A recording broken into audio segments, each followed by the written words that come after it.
Hoy, en 678, desde el gremio de portuarios admitieron las agresiones. El secretario general del Sindicato de Unidos Portuarios, SUPA, el moyanista Juan Corbalán, anunció que renunciará luego de que esta mañana trabajadores de su gremio tiraran a un hombre del puente Avellaneda en medio de una protesta que protagonizaban por intentar cruzar el piquete con su moto. ¿Qué renuncia, Corbalán? Porque estoy cansado de que yo, para que me escuche el ministerio o me dé lo que es nuestro, tengo que andar cortando calle y como pasó y lastimando gente, tenga o no tenga nada que ver, como pasó y lastimando gente, tenga o no tenga nada que ver.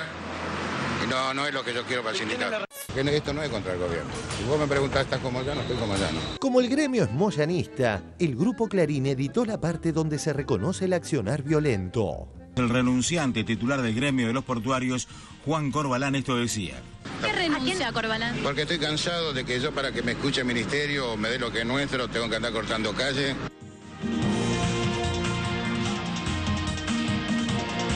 Recordemos que esta mañana... ¿Qué renuncia, Corbalán? Porque estoy cansado de que yo, para que me escuche el ministerio o me dé lo que es nuestro, tengo que andar cortando calle y como pasó y lastimando gente, tenga o no tenga nada que ver, tengo que andar cortando calle.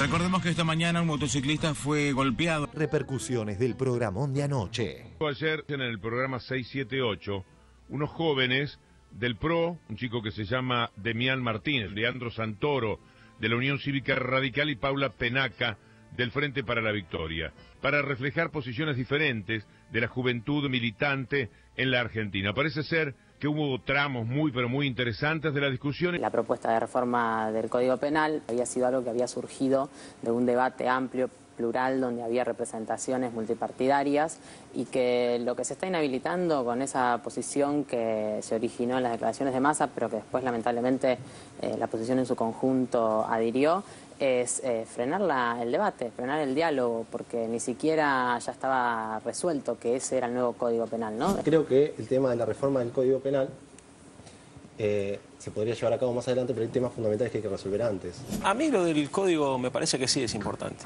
Y la verdad que me parece que estamos desaprovechando como sociedad una oportunidad histórica. La presidenta y el Gobierno Nacional acertadamente convocan a un consejo para debatir con 2 años de antelación la construcción de un preproyecto, de un anteproyecto, y esa comisión la verdad que la integran todos los sectores. Víctor Hugo, lo de anoche de 678, estos 3 jóvenes, fue imperdible ese programa.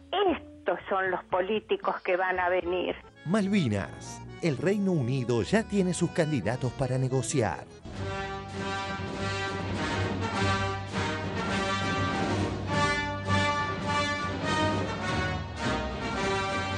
En Telam, un ministro británico aseguró que su país preferiría a Massa o Macri para el tema Malvinas. La exposición de Capitanich de más de 12 horas y las chicanas sin sentido de algunos sectores. Vamos a jerarquizar la política, vamos a discutir de política acá y vamos a discutir con ustedes. No queremos nosotros que nos manden a decir los grupos económicos a través de los periodistas lo que ellos quieren opinar. Tiene que ver con Aerolíneas Argentinas. Es decir, si también está contemplado en aerolíneas que las azafatas tejan, porque a mí me ha pasado de tomar un avión, inmediatamente salió el avión, la azafata se puso a tejer, inmediatamente salió el avión, la azafata se puso a tejer. Es inaudito, nunca vi nada igual. Vamos a jerarquizar la política, vamos a discutir de política acá. Otro día de fantásticas noticias. 1. Clarín se sumó a cuidar precios y a cuidar supermercados. A 2 meses del lanzamiento de los precios cuidados, salimos a la calle con 3 periodistas. Queríamos saber qué está faltando. Sigue sin aparecer la revista de precios cuidados. Acá tampoco está. Acá tampoco está, pero sí lo que está es un listado con los productos alternativos ofrecidos para aquellos productos de precios cuidados que no están disponibles. Fíjense cómo Telenoche tapa los nombres de los supermercados a los que va a relevar para cuidarlos. Falta, porque te dejan llevar a 2 nomás. Ah, hay limitación. Sí, de a 2.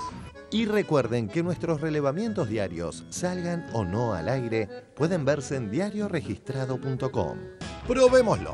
Entramos a la página diarioregistrado.com, acá bajamos y precios registrados. Cliqueamos acá y ahí están todos los informes que a diario realiza 678. Un gran chiste.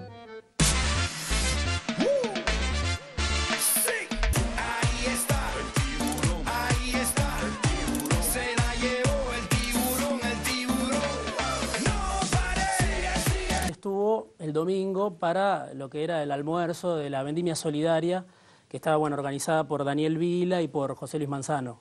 No, es un error. Eso lo organiza una fundación que preside todos los años la reina de la vendimia, Vendimia Solidaria. Todo nació, hablábamos con Daniel Vila, que es presidente de la Fundación Uno Medios, nació hace 10 años. Grupo de amigos, tomando unas copitas, comiendo un asado, y surgió la idea de ayudar. No, es un error. Eso lo organiza una fundación que preside todos los años la reina de la vendimia. 3. Un cierre musical de lujo con Rodolfo Medero.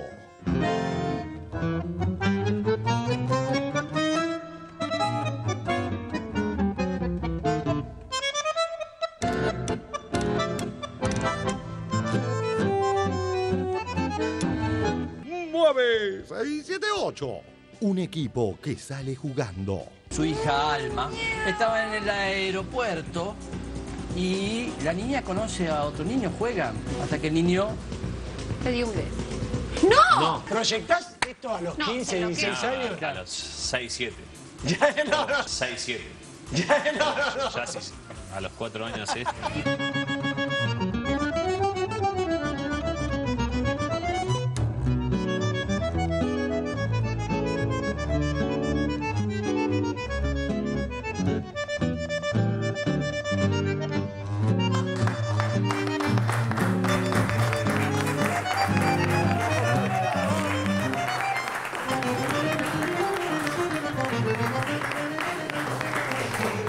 Compatriotas de la Patria Grande, bienvenidos a otra emisión de 678 en un aniversario del natalicio del Supremo Entrerriano, el general Francisco Ramírez.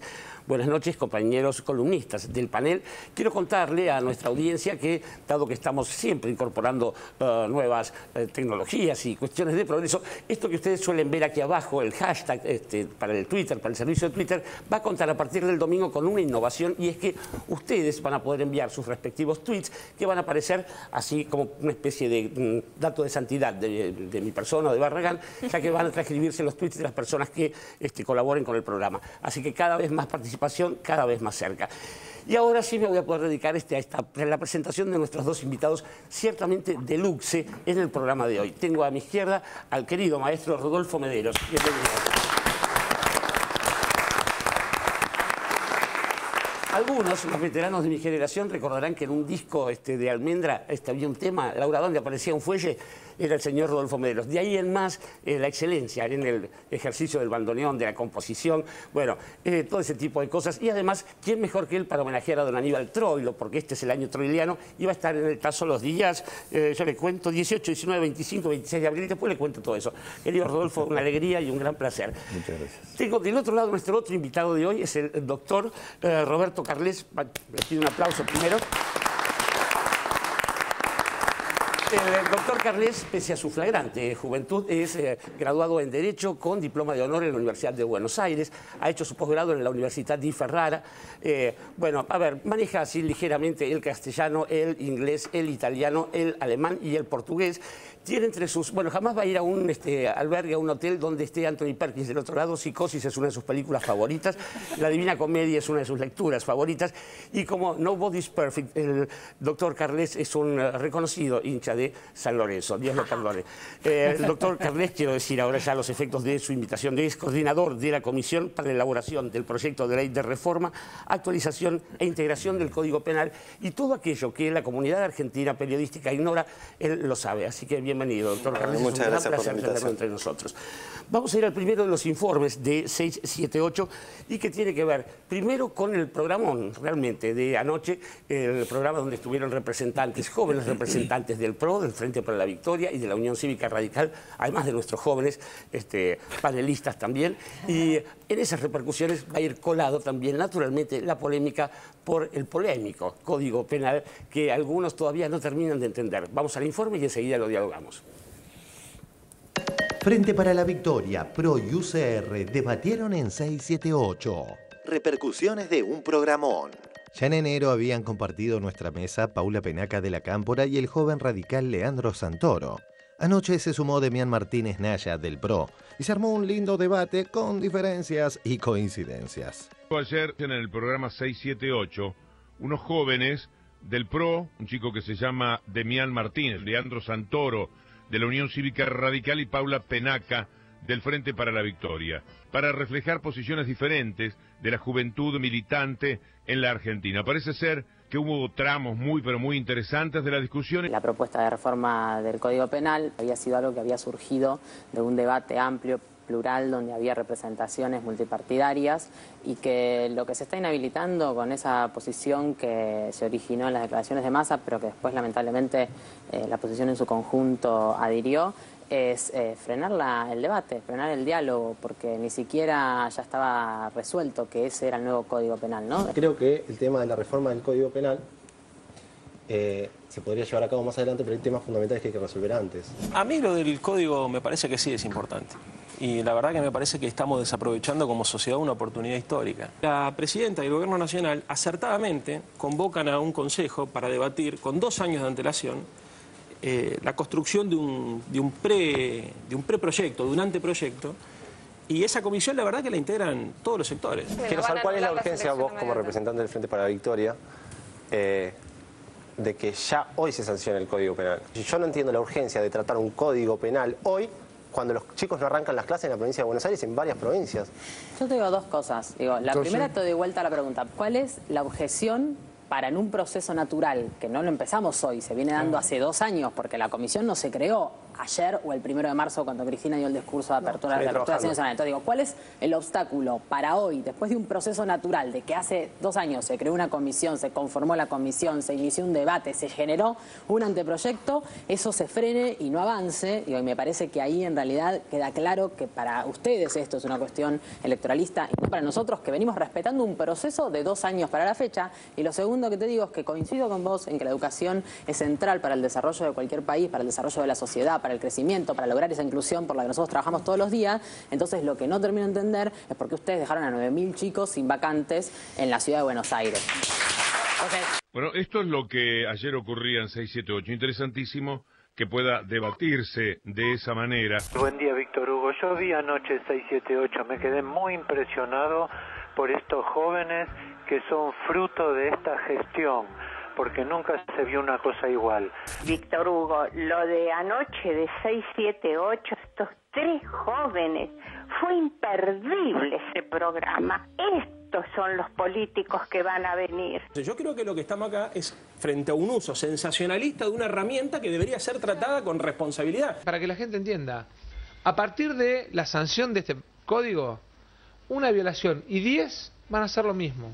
Una violación y 10 van a hacer lo mismo. Un código penal que lo que va a hacer es abrir las puertas de las cárceles, beneficiar a los delincuentes. Videla, si estuviera vivo, quedarían en libertad con el nuevo Código Penal. Decir que el anteproyecto de modificación del Código Penal implicaría la libertad de Videla si estuviese vivo es una barbaridad, porque ese anteproyecto incorpora la figura de genocidio y de ningún modo eso puede hacerse. Entonces no puede valerse de cualquier cosa alguien que representa al pueblo. Quería darle la derecha a Nora con el tema de Videla. Me parece aberrante tener que citarlo y decir que podría estar en libertad con el nuevo código. El referente del Frente Reciclador. La verdad, despolitiza la política. Víctor Hugo, buen día. Ayer en 678, 3 jóvenes de diferentes partidos políticos dieron una clase de tolerancia y de equilibrio emocional. Ojalá lo hayan visto muchos políticos de más de 50 años para aprender lo que es una discusión política civilizada. A mí me da mucha bronca y yo temo que algún correligionario piense que estoy hablando mal del partido, pero la verdad es que yo siento que lo han traicionado a Giladera. y creo que se le nota a Gilavedra la sensación de que lo han traicionado. Ahora, Santoro, ¿vos pensás que lo traiciona el partido o lo traicionan 4 o 5? ¿Sabés qué creo yo? Creo que toda la oposición se asustó con la jugada de Massa. Claro. Eso fue lo que ocurrió. ¿No entiende ni un poquito contradictorio? Digo, el haber participado y que su partido ahora le dé la espalda a ese proyecto. Bueno, lo que ocurre es que ninguno quiere quedar contra lo que siente la gente y hay un sentimiento muy fuerte de la gente. Eso es el electoralismo, digamos. Sí, claro, obvio. Eso es el electoralismo, digamos. Sí, claro, obvio. O sea, hay un temor para ver cómo reacciona el electorado, digamos, por el radicalismo y el PRO precisamente. Bueno, hay un temor en avanzar en un tema que es muy sensible a la gente, sin duda. Si nosotros vamos a optar por decirle a la sociedad lo que quiere escuchar y no nos vamos a animar muchas veces, como es necesario y como nos enseñó Alfonsín, desde la docencia política, a confrontar contra el sentido común, la vamos a perder esta batalla. Celebraron un poco el consenso, el lugar de debate estaba dado, se sentaron los referentes de cada partido, se pudo dar y el debate siempre es en el Congreso. Nosotros necesitamos construir un código penal que tenga una coherencia interna, digo, porque también, digamos, producto de estas situaciones en las que la sociedad es puesta a prueba y es incentivada y es puesta en el abismo, se generaron muchas modificaciones en el Código Penal después de las leyes Bloomberg, y eso generó un Código Penal sin ninguna lógica interna, que pena quizás más que te robes una vaca que cometas un homicidio. Entonces también esas cosas hay que ordenarlas, digamos. Los que pedían diálogo se indignan cuando hay diálogo. Veamos este claro ejemplo. El productor de TVR que realiza la canción de los parecidos trabaja en una oficina contigua a la de 678. Creyó encontrar alguna similitud entre Lean Santoro y la Chancha Rinaldi, aquella gloria ochentosa. Y al googlear el nombre del dirigente radical, esto es lo primero que apareció. Acá estamos en Google, vamos a imágenes, buscamos Leandro Santoro y la primer foto que aparece, esa está, otro día de furia en 678. Bueno, ¿quién la publica? El portal del productor de La Nata, Gabriel Levinas. Lo cierto es que en las 3 oportunidades en que Santoro visitó el programa, no hubo ni un instante cercano al sentimiento que tan bien supo retratar Michael. Tenemos a Leandro Santoro, que es licenciado en Ciencias Políticas. Muchas gracias por haber venido, Leandro. Gracias a ustedes por la invitación. Lo que hay que reivindicar en estos 30 años de democracia es la política. La política a través de sus organizaciones, que son los partidos políticos, y a través del debate libre y plural como el que vamos a tener hoy a la noche. Sí, muy agradecido fundamentalmente con el programa, que no puso ningún tipo de condicionamiento, la verdad que me dejó opinar con total libertad, hay que decirlo, con los compañeros también. Hoy 12 de marzo, cumpleaños de Raúl Alfonsín, Día de la Militancia Radical. Saludo a los correligionarios de todo el país. En consonancia, que Macri haya hablado por teléfono con Cristina parece irritar a quienes antes irritaba, o al menos eso decían, que Macri no hable por teléfono con Cristina. Resulta increíble, ¿no?, que la presidenta, el jefe de la Ciudad de Buenos Aires, el gobernador no se puedan reunir, ¿no? ¿Por qué piensa usted que no hay diálogo? O sea, que la presidenta no convoca, habla con usted, con otros gobernadores. Diálogo cero entre la presidenta y los gobernadores. ¿Cómo son las charlas telefónicas con Cristina Kirchner? ¿Cómo son? Cordiales y acerca de puntos concretos de la vida de la gente. Y si usted es presidente y tiene chance o candidato, ¿haría un pacto de impunidad con Cristina? Pues eso ya me lo preguntó el sábado. No sé dónde salió esa frase. Es ridículo, no, Marcelo Bonelli. Para mí no existe pacto de impunidad como definición. No existe. O sea. Con idéntico doble discurso, los muchachos que antes elogiaban la convocatoria a la oposición para reformar el Código Penal, ahora dicen que no es el momento.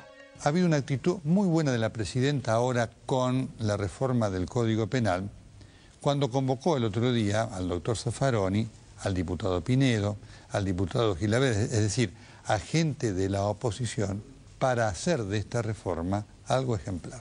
Una actitud impecable. ¿Usted coincide que hay que reformar el Código Penal? Sí, claro, pero no ahora. Para reformarlo vos necesitas consenso, cosa que este gobierno...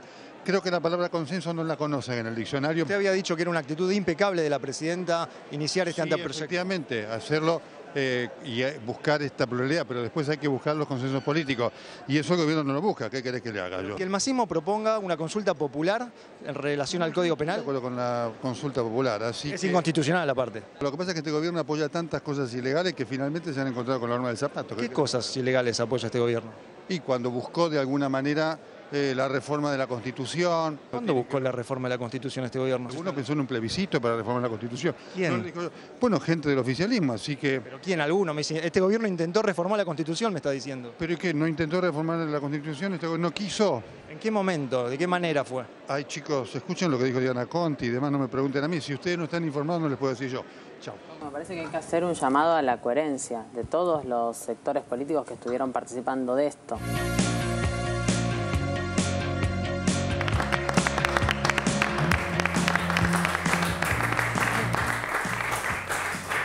Creo que a fuer de ser justo hay que reivindicar el derecho del diputado Massa. Decía Evita que donde hay una necesidad hay un derecho y hay una enorme necesidad del diputado Massa de saber de qué diablo estamos hablando cuando hablamos del Código Penal.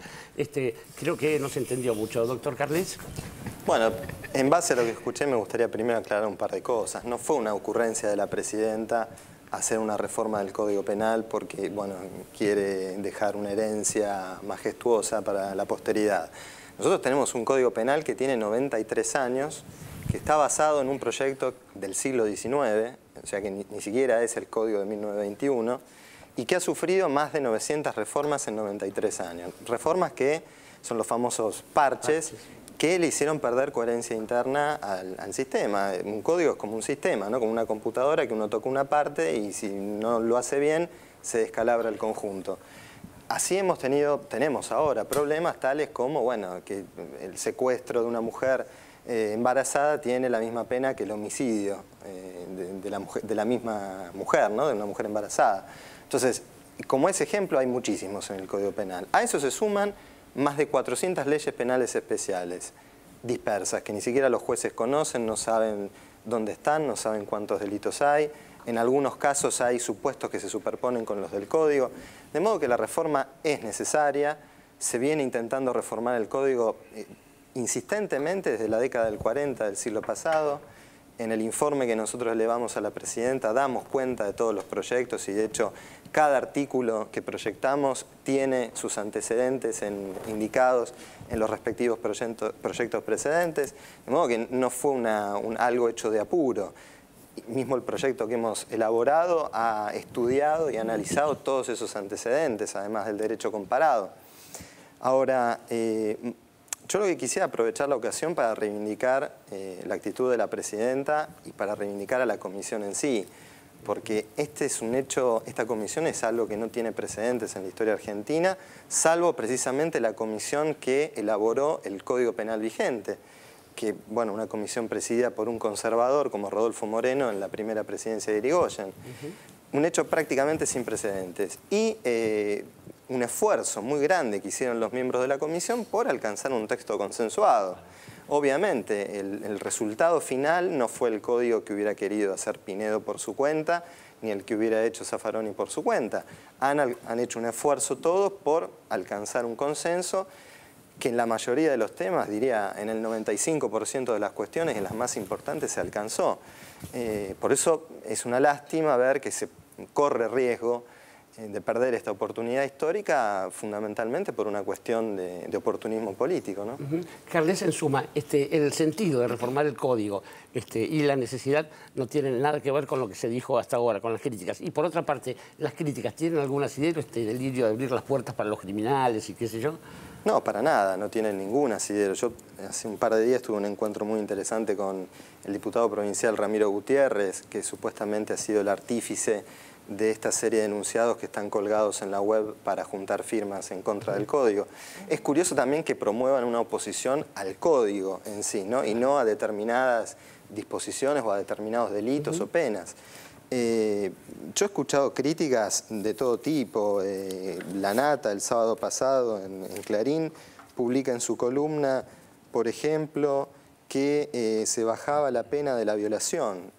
Bueno, la violación no solamente le mantenemos la pena del código vigente, sino que se agrava cuando la víctima es menor de 13 años. O sea, se ve que esto hiper recontra chequeado no estuvo. Ramiro Gutiérrez, el que les decía que es el guionista que está detrás de Sergio Massa, dice: este código es garantía de impunidad para todos los delitos de funcionarios contra la administración pública. Salvo el peculado, todos los delitos son escarcelables. Van a robar la mitad del país y no van a conocer la cárcel. Eso dice el asesor de Massa. Esto dice, es un diputado provincial además, ¿no? Bueno, no solamente está el tema de que la excarcelación es materia de los códigos de procedimiento y de las provincias, que esto ya se aclaró bastante, sino que el proyecto, el anteproyecto que nosotros elaboramos, eleva todas las penas de los delitos de corrupción. Él me decía, bueno, ustedes no prevén el delito de corrupción. Claro, bueno, es que no puede haber un delito de corrupción. Lo que hay son conductas corruptas. Entonces, bueno, puede ser el cohecho, la aceptación de dádivas, el tráfico de influencias. Bueno, en todos esos delitos nosotros elevamos la pena de prisión y le agregamos una pena de multa en todos los casos que son bastante altas, a lo cual hay que sumarle, tal como está vigente en el código, el decomiso del producto del delito, ¿no? Lo que haya cobrado o lo que se haya comprado con ese dinero. La cosa de las personas jurídicas, de las empresas, creo que es otro avance que no existía también, ¿no? Yo, en los últimos días, tuve una entrevista con el cronista y vi que hoy el diputado Recalde habló del tema en página 12. La verdad que es para pensar si no será esta verdaderamente la razón por la que se están oponiendo al proyecto. El círculo rojo.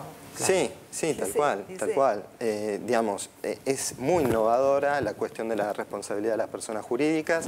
¿Esto qué implica en la práctica? Esto implica que, por ejemplo, en un hecho de corrupción, ¿sí?, en el que no se puede individualizar la responsabilidad de una persona física, porque, por ejemplo, el gerente supo cubrirse detrás de la estructura que montaron los abogados en su empresa, pero sí se puede comprobar, por ejemplo, de dónde vino el dinero, que vino de una empresa determinada.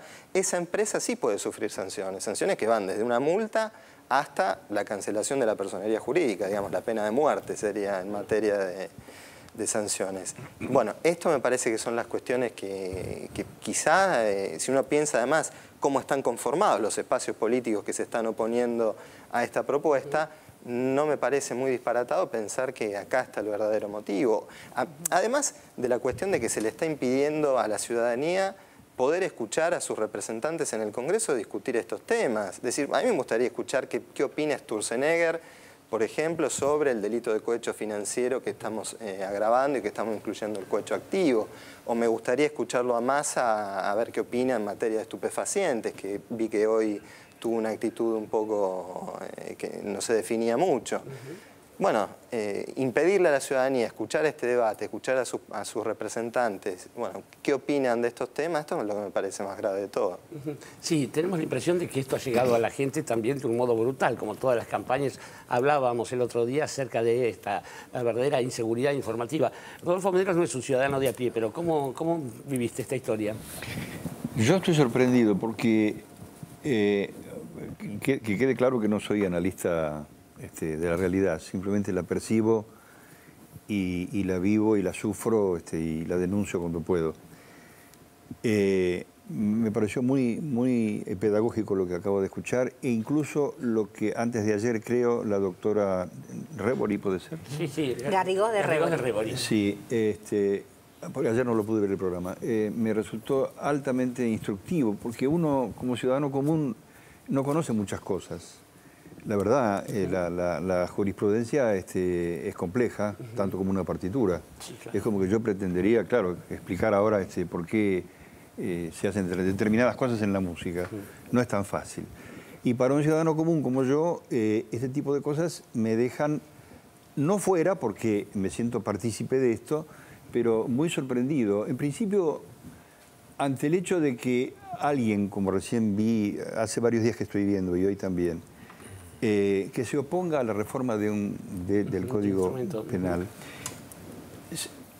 Por ahí lo voy a decir de una manera muy ingenua, disculpen ustedes, pero digo, sería tan ridículo como pensar que si quiero subir un automóvil tengo que ponerle aire a las gomas, o nafta. Digo, para que ande, algo tiene que estar funcionando. Por ejemplo, eso. Más allá del signo que tome o la orientación que tome la reforma, eso tiene que hacerse. Y entonces, ¿cómo puede ser que alguien lo quiera postergar o lo minimice?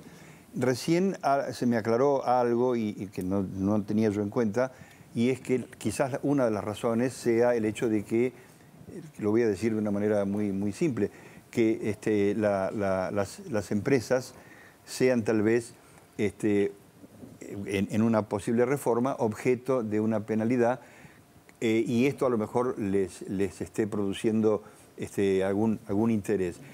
Si no, la verdad, verdaderamente no entiendo por qué uno puede oponerse a eso, independientemente del rumbo que tome esa reforma.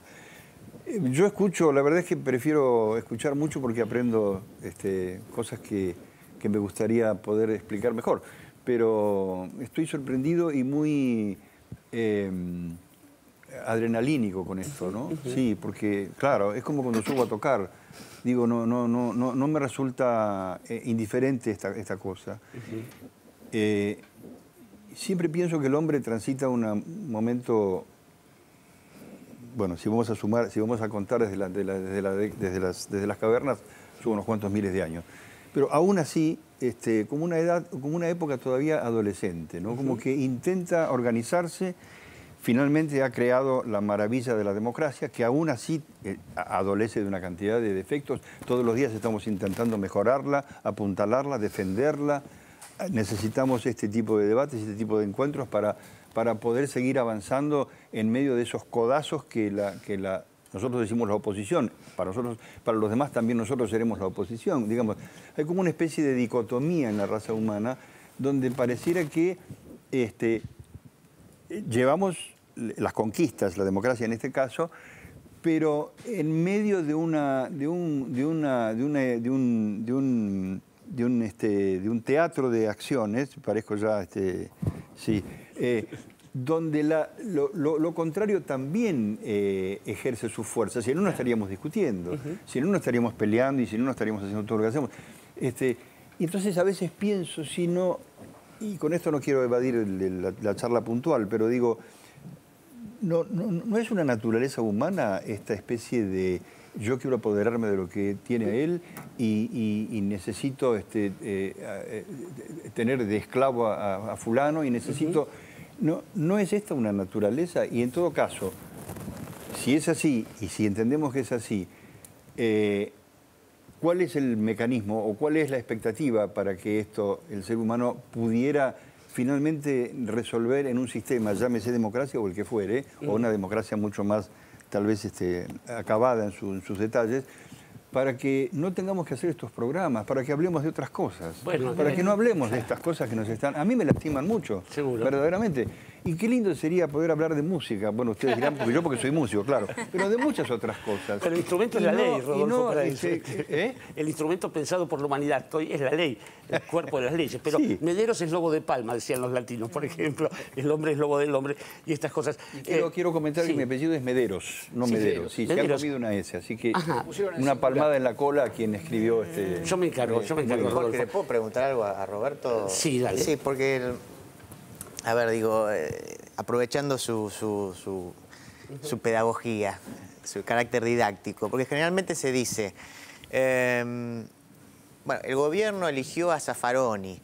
Zaffaroni es un abolicionista, es alguien que no cree en las penas, no cree en los castigos, ¿no? Se confunde abolicionismo con garantismo. Muchas veces acá hemos hablado, bueno, pero tal y tal es un garantista, etcétera, etcétera.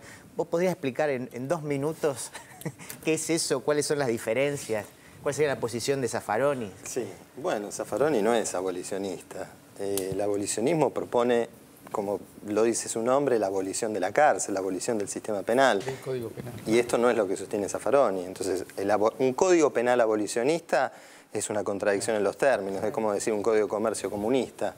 Digamos, es más o menos lo mismo. Entonces, digamos, se dicen muchas cosas. Y en cuanto al epíteto de garantista, garantista es la Constitución. Digamos, no podemos no ser garantistas, a menos que nos corramos del Estado de Derecho y asumamos que queremos vivir en un Estado autoritario donde nuestra vida esté completamente regulada por lo que nos dice el Estado. Bueno, en ese caso sí. Esto es otra de las patrañas que se han impuesto, ¿no? Ya vamos a traerlo a Ferrajoli un día para que nos explique que todo el derecho es garantista. Pero vamos a ir al segundo informe del 678, que tiene que ver con otra cuestión. La patria somos todos, dice un poema de Borges. Parece que todos no. Los británicos, por ejemplo, estallaron chochos de poder negociar con Macri, con Massa o con cualquier otro súbdito británico. Vamos al informe. El gobierno inglés prefiere negociar con Macri o Massa antes que con Cristina. Y esto no deja bien parados a los dirigentes opositores, ya que surge con claridad que entre los intereses argentinos y los intereses británicos se inclinan por estos últimos. En Telam, un ministro británico aseguró que su país preferiría a Massa o Macri para el tema Malvinas. Consultado por Telam en Montevideo, Hugo Sayar, ministro británico para América Latina, reconoció que cree que Massa y Macri son contendientes presidenciales que tendrán un acercamiento más realista y maduro a la cuestión de las Falklands. El funcionario británico manifestó que en su país confían en que el gobierno argentino va a cambiar, porque hay elecciones el próximo año y la señora Kirchner no puede ser reelecta. Por lo tanto, habrá un nuevo presidente y nosotros deseamos mucho que el próximo gobierno en Buenos Aires tenga una mirada distinta a la del actual.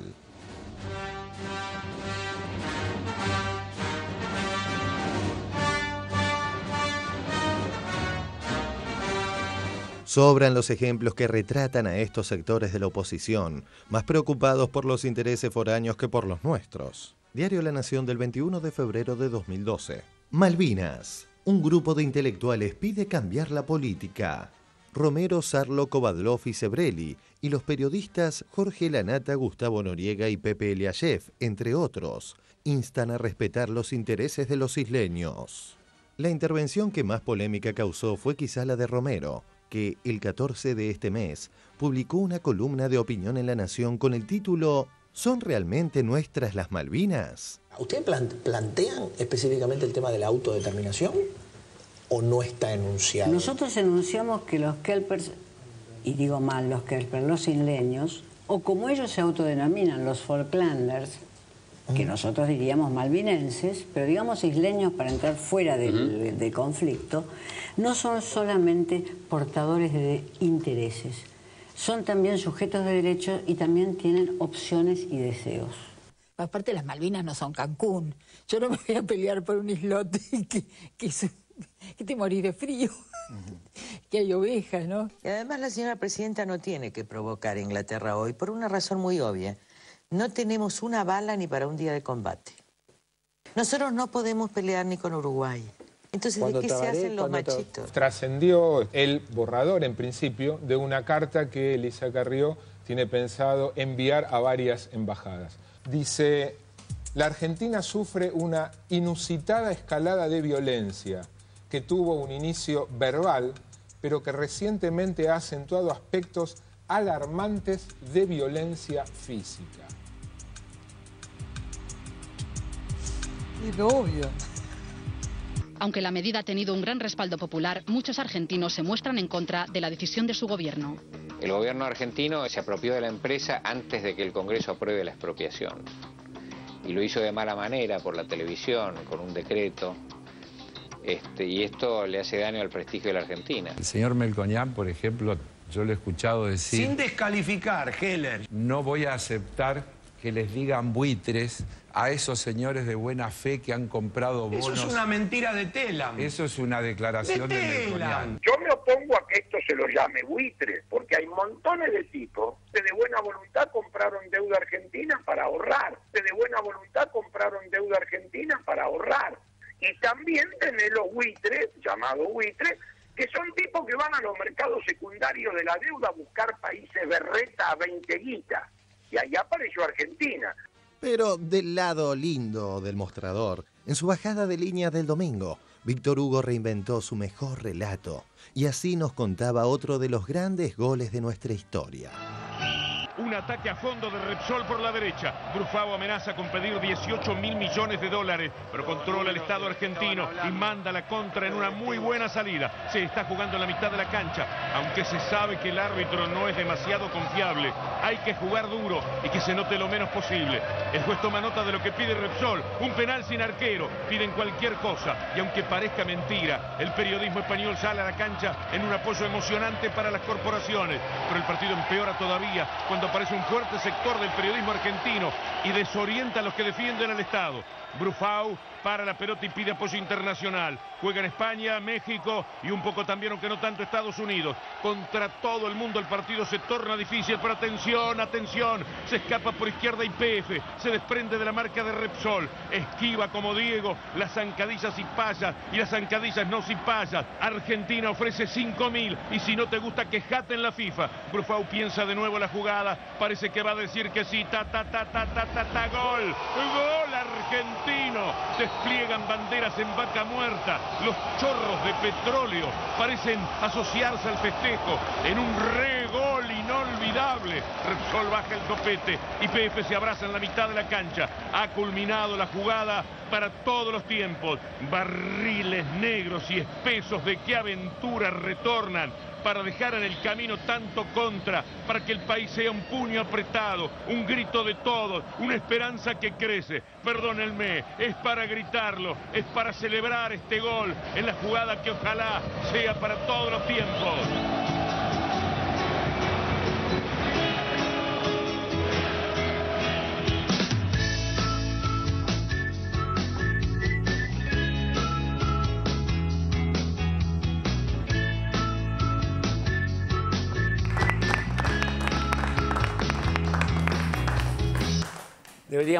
Deberíamos agregar Kicillof, barrilete cósmico y esas cosas, pero no hace falta. En realidad hay una vieja tradición británica en la cual ciertos elementos de la nación ocupada, la India, por ejemplo, colaboran con el imperio, se llaman cipayos esos batallones, ¿no? Pero bueno, ¿cómo ve esto, doctor Carles? Bueno, no vamos a descubrir nada nuevo, ya Scalabrini lo había explicado muy bien en su época. Los ingleses siempre fueron muy hábiles para encontrar sus aliados del otro lado del océano y lo siguen siendo.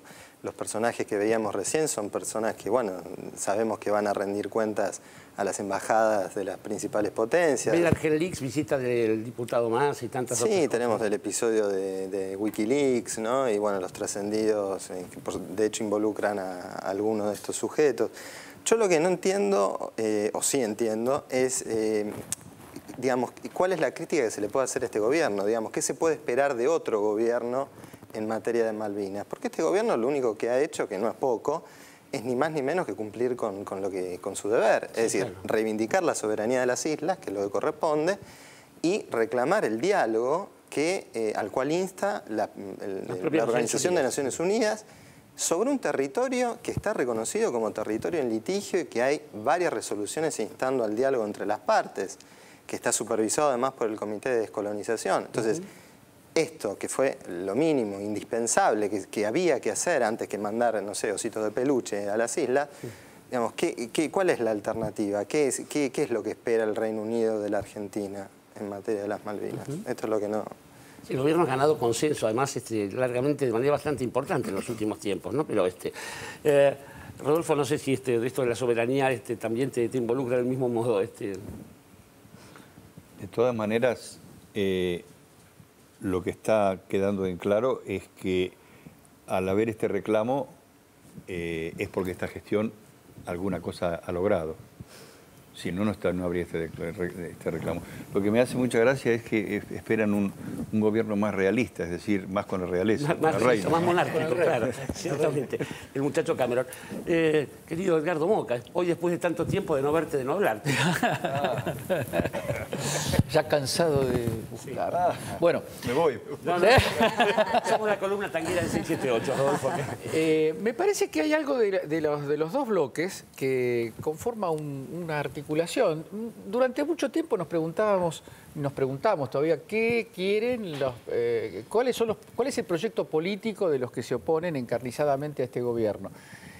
Y se va dibujando ese proyecto, se va dibujando, abandonar los reclamos de Malvinas contra la disposición constitucional que exige a los gobiernos que reclamen el territorio de Malvinas, revertir YPF, la mano dura contra los delincuentes, entre comillas, que en el fondo es la construcción de un chivo expiatorio para trasladar el miedo y la inseguridad de un sector de la clase media en un furor contra un elemento que está estereotipado. Cuando uno ve en el Zócalo de TN un código penal a favor de los delincuentes, que es una cosa que te deja helado porque no se sabe cómo discutir una frase de esa, en realidad si uno piensa bien quiénes son los delincuentes para ese Zócalo, todo el mundo sabe quiénes son los delincuentes. Son los mismos que fueron perseguidos, son los mismos que antes del peronismo no existían civil y políticamente, son los mismos que fueron destruidos como sector social por la dictadura militar y por el neoliberalismo. Y entonces uno se da cuenta que en esa aparente... porque hasta hace una semana o 2 semanas la voz de orden era el consenso, el diálogo. Ahora, venimos de 2 años de diálogo sobre un tema central como el Código Penal y lo que sale de eso es un carnaval que se convierte en... Yo también comparto lo que dice Rodolfo en términos de adrenalina. Para mí esto es una pesadilla político-ideológica. Massa diciendo no me vengan con teorías del derecho. Sí, con nada de los libros. Es gravísimo eso. Eso es el mismo sentido común que llevó al autoritarismo a prohibir la teoría de los vectores. Sí, claro. ¿No? Ese es el lenguaje que se empieza a hablar en la Argentina. Hay una degradación del lenguaje político provocada centralmente por Sergio Massa. Y al lado de él, todos los que siempre acompañan las peores causas. La acompañaron en el 76 y la siguen acompañando, me refiero a los grandes grupos económicos y a sus portavoces mediáticos, al grupo Clarín y a todo lo que lo rodea. Estamos frente a una escalada de amenaza discursiva, política, violenta, no ya contra un gobierno, sino contra las instituciones democráticas, me parece.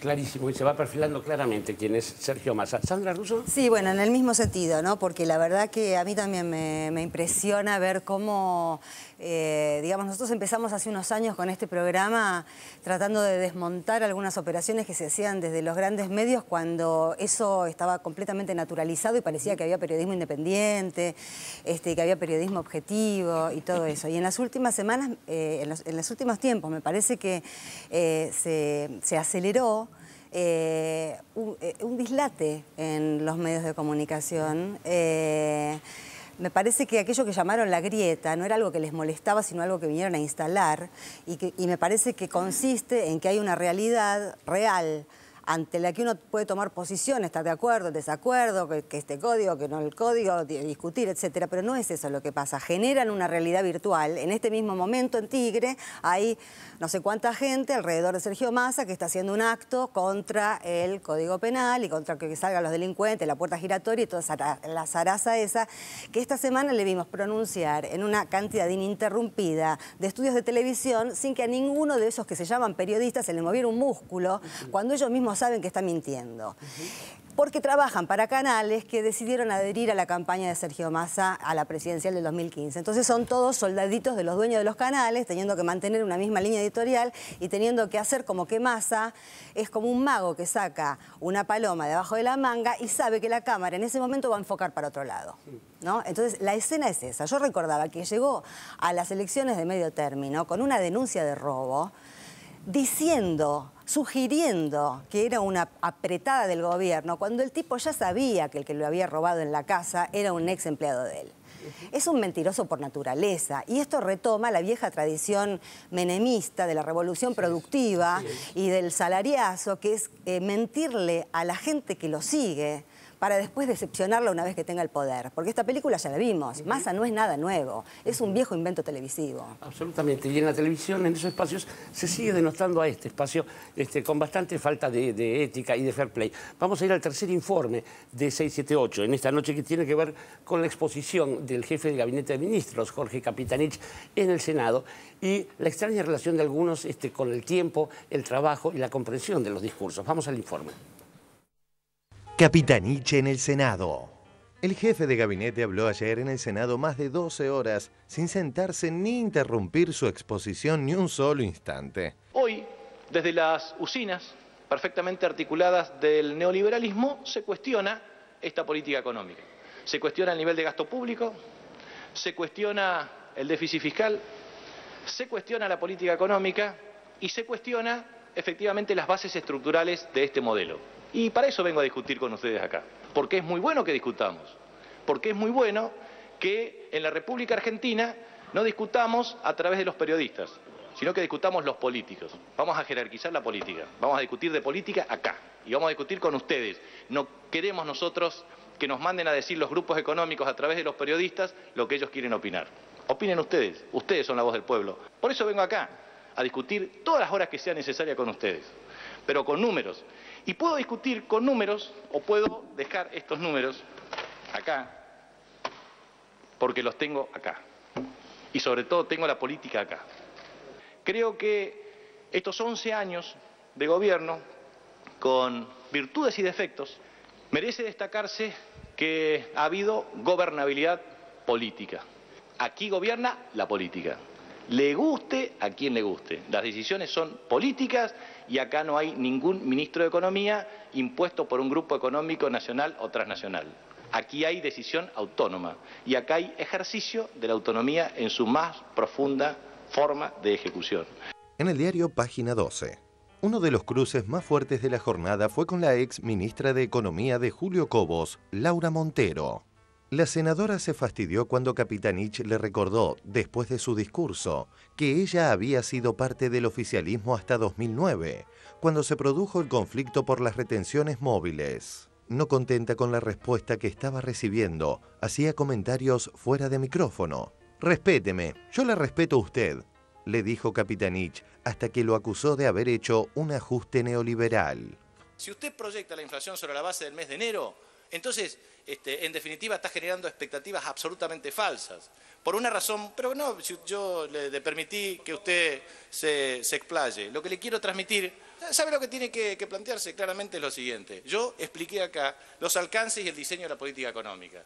Política económica que tiene que ver con política cambiaria, política monetaria, política fiscal y política de ingresos. Porque usted, según usted, aquí no existe coherencia desde el punto de vista del desenvolvimiento del programa y que no hay un programa de carácter conjunto. Mire, yo recuerdo que el programa perfecto para el establishment nacional e internacional ha sido el plan de convertibilidad, que lo mantuvo de la Rúa y se tuvo que ir el 20 de diciembre del año 2001.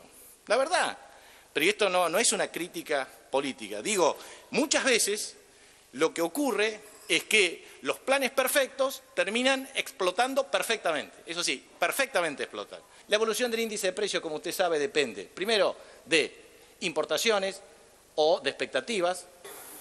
Bueno, mire, esa es la perspectiva típica del neoliberalismo que destruyó la Argentina, de la cual usted es la perfecta representante. ¿Sabe lo que es usted? La perfecta representante del neoliberalismo que ha destruido los cimientos de la economía argentina. ¿Y sabe por qué?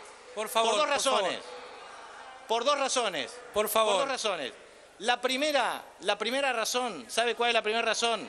La primera razón es que desconoce la estructura presupuestaria. Y la segunda, el análisis cualitativo correspondiente. En el diario Clarín, se generó cierto tedio a medida que pasaban las horas. Muchos legisladores se levantaban. Al caer la tarde, 2/3 de las bancas estaban vacías y parte de los que quedaban charlaban entre sí, hablaban por teléfono o enviaban mensajes. Muchas horas de exposición. Muchas horas, terminó después de la medianoche, había empezado bien temprano. El valor de la flota operativa en julio de 2008 era equivalente a 342 millones de dólares y hoy es equivalente a 1.355 millones de dólares y pasamos de 26 aviones a aproximadamente un total de 63, lo cual es muy significativo desde el punto de vista de la calidad de servicio, de la conectividad y del incremento del número de pasajeros. Un segundito, jefe Sí. de gabinete, por favor. Senadora Morandini. Tiene que ver con, sí. con Aerolíneas Argentinas. Es decir, si también está contemplado en aerolíneas que las azafatas tejan, porque a mí me ha pasado de tomar un avión, inmediatamente salió el avión, la azafata se puso a tejer. Vamos a jerarquizar la política, vamos a discutir de política acá. Inmediatamente salió el avión, la azafata se puso a tejer. Es inaudito, nunca vi nada igual. Por eso le pregunto si forma parte de la nueva estrategia de la compañía. Gracias, senador. Bueno. Los que pedían que los funcionarios hablen, ahora no reproducen las palabras de ellos, ni concurren a las conferencias de prensa que el jefe de gabinete da cada mañana. Ejemplo claro es que en la de hoy casi no había periodistas. Tuit de Miguel Graciano. La foto del día, la conferencia de prensa de Capitanich. Queremos preguntar. Queremos preguntar. Queremos preguntar. Queremos preguntar. Queremos preguntar. Nosotros oportunamente transmitimos una idea muy precisa, que era una agenda de comunicación diaria, y quiero decirles que con la conferencia de hoy llegamos a 79, por lo tanto esto ha sido feroz y tenazmente criticado. Algunos periodistas sostienen que esto es un suicidio diario. Capitanich, que todos los días, y esto lo digo con pesar, ¿no?, hace un aporte exitoso a su suicidio político. Capitanich todos los días hace un aporte exitoso para su suicidio político. Algunos periodistas sostienen que esto es un suicidio diario. La verdad es que confunden suicidio diario con lo que significa defensa en la íntima convicción de un proyecto político. Quizás algunos tengan una perspectiva de la ética política y de la convicción distinta, pero lo que creo que es muy importante para un gobierno, comunicar.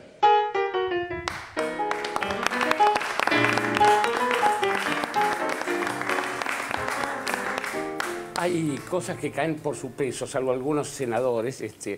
Digo, ¿qué se puede decir de la senadora Morandini? Pero bueno, no importa esto. Digo, en todo caso, a mí me pareció Capitanich. Mañana me traigo el tejido acá. Por favor.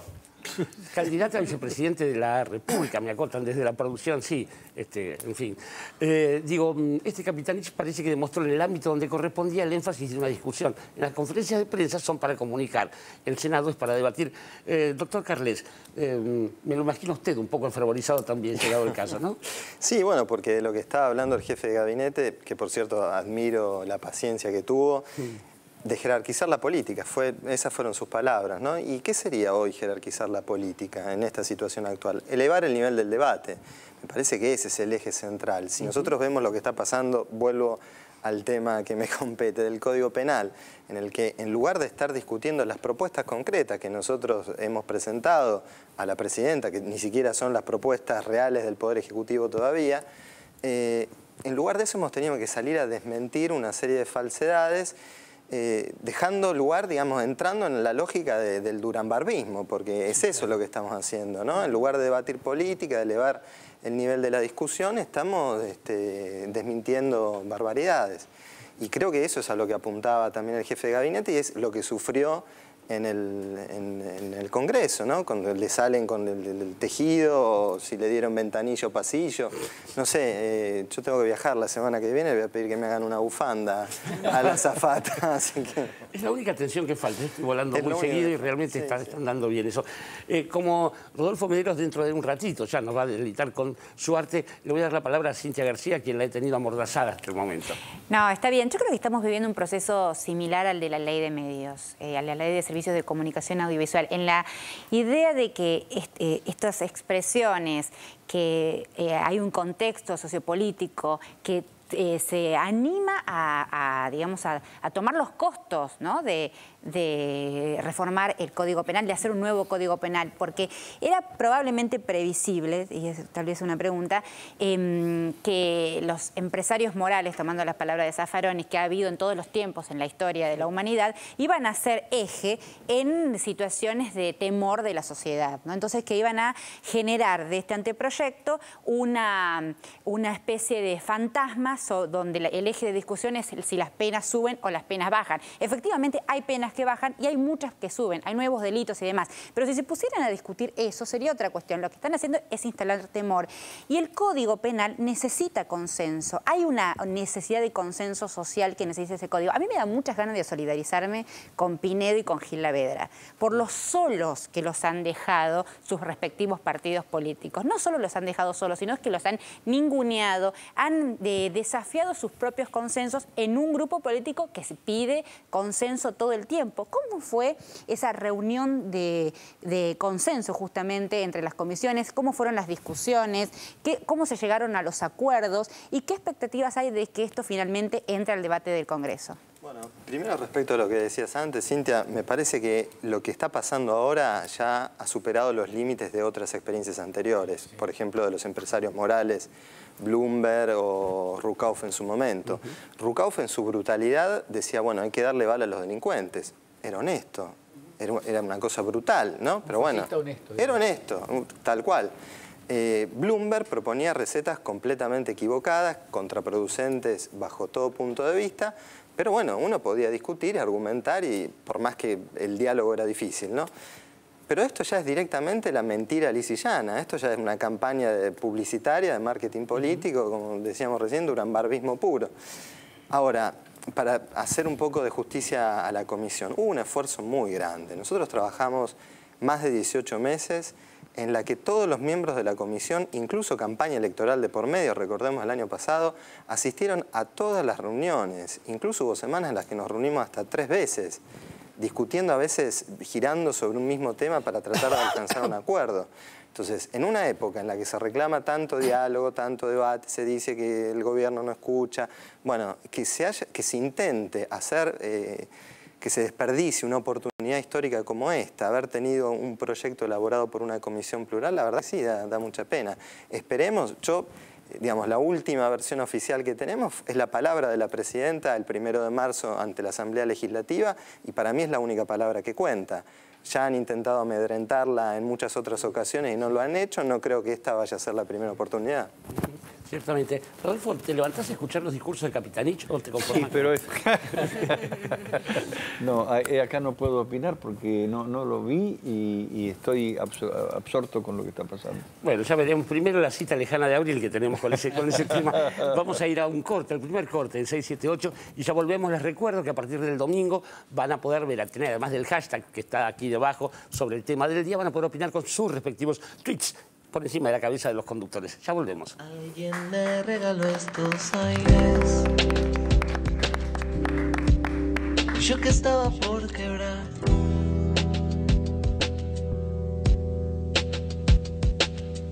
Algo me dice que todos buscamos, que todos llegamos al mismo lugar, al mismo